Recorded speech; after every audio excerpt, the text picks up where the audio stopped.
부동산 시장 침체가 심화되면서 건설업계 어려움이 커지고 있습니다.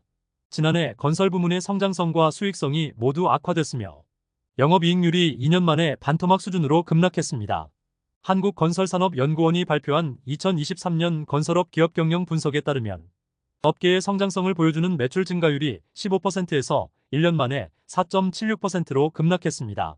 또 수익성을 나타내는 영업이익률이 2021년 6.2%에서 지난해 3%로 반토막 났고 총 자산 증가율도 하락하는 등 총체적인 난국입니다. 수요자들이 외면하면서 팔지 못한 미분양 주택은 계속해서 쌓이고 있습니다. 국토부 자료 등에서 지난 4월 전국 미분양이 7만 1,099세대로 증가했고 2021년과 비교하면 3년 만에 미분양이 4배 이상 급증하고 있습니다. 또 악성으로 손꼽히는 준공후 미분양이 1만 2,968세대로 상황이 심각합니다. 건설업계가 시장 침체 등에 취약한 중요한 이유는 또 있습니다. 부동산 PF 자금 97%를 대출로 조달하는 나라는 전 세계에서 대한민국이 유일합니다. 선분양 후 계약금과 중도금을 공사비로 활용하는 것도 대한민국이 세계 최초입니다. 심각한 부동산 PF 상황이 한국 경제의 최대 뇌관으로 떠오르고 있습니다. 리스크에 너무나 취약한 부동산 PF에 대한 근본적인 대책이 필요하다는 지적입니다. 먼저 자기자본 비율을 주요 선진국 수준으로 상향하고 건설사 등 제3자 보증은 폐지하는 방향으로 전환이 필요하다는 의견이 나오고 있습니다. 한국개발연구원 KDI가 최근 3년간 추진된 총액 100조 원 규모의 PF 현장 300여 곳을 분석한 결과 시행사들은 자기자본을 3.2%만 투입하고 96.8%는 대출 등을 통해 조달한 것으로 나타났습니다. 미국이나 일본, 네덜란드와 호주 등이 30에서 40% 자기자본 비율을 보이는 것과 큰 차이가 납니다. 이런 기형적인 구조에서 대출과 보증으로 구성된 PF 익스포저가 4년 만에 160조 원 수준으로 급증했고 지난 2011년 30여 개 저축은행이 뱅크런으로 무너진 사례가 재발할 수 있다는 분석입니다. 부동산 PF 과정에서 투입 자본은 적고 수익성은 굉장히 높게 나오기 때문에 소위 한탕을 노리는 시행사들이 계속해서 나올 수 있는 셈입니다. 또 수많은 영세 시행사가 난립하는 것도 큰 문제입니다. 실제로 2020년 기준 등록된 부동산 시행사만 6만 개를 넘어가고 있고 이 같은 구조는 사업성 평가 부실과 묻지마 투자 리스크 확대로 이어지고 있습니다. PF 문제 해결을 위해서는 먼저 자기자본 비율을 높여서 자본 건전성을 개선해야 하며 리츠의 지분 투자를 활성화하거나 직접적인 시행 주체로 육성하는 것도 대안으로 나왔습니다. 또 장기적으론 부동산 PF 종합 데이터베이스를 구축하는 것도 중요한 과제로 나왔습니다.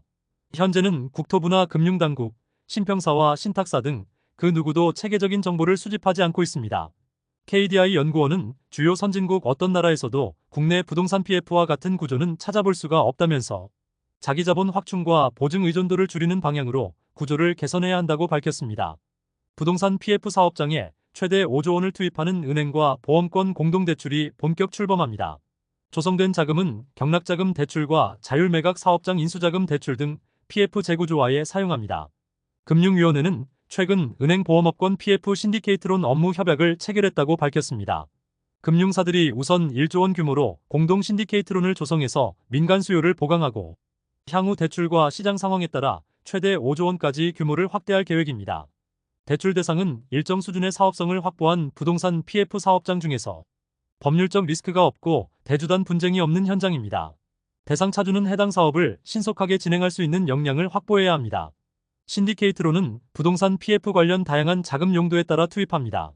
경공매로 낙찰을 받아 신규 PF 사업을 추진하는 사업자에게 제공하는 경락자금 대출과 소유권 인허가권 등을 양수받아 진행하는 자율매각 사업장 인수자금 대출, 부실채권 등 할인 매입 과정에서 필요한 자금을 대출하는 NPL 투자기관 대출, 정상적으로 진행되는 사업장에서 일시적인 유동성을 해결하는 대출 등으로 구성합니다. 관련 자금 대출을 희망하는 사업장은 국내 5대 은행에서 상담을 진행할 수 있습니다. 최근 부동산 시장은 고금리와 부동산 시장 침체가 겹치면서 상황이 심각해지고 있으며 생활형 숙박시설과 오피스텔, 상업시설 분양 계약자들이 집단 소송으로 내몰리고 있습니다. 문제는 승소 가능성이 낮은 소송에 참여한 수분양자들은 중도금 연체 수수료가 눈덩이처럼 커지고 있습니다. 또 중도금 상환이 지연되면서 시공사들도 자금 흐름의 문제가 커지고 부실로 이어질 수 있습니다. 실제 경기도 시흥에 위치한 복합 쇼핑몰 상가 운영률이 30%에도 미치지 못하고 있으며 수분양자들의 계약 해제 및 분양대금 반환 청구 집단 소송이 9건이나 진행 중입니다. 또 시와 거북섬에 위치한 상업시설 여러 곳과 반달섬 생숙 등에서도 집단 소송이 발생하고 있습니다.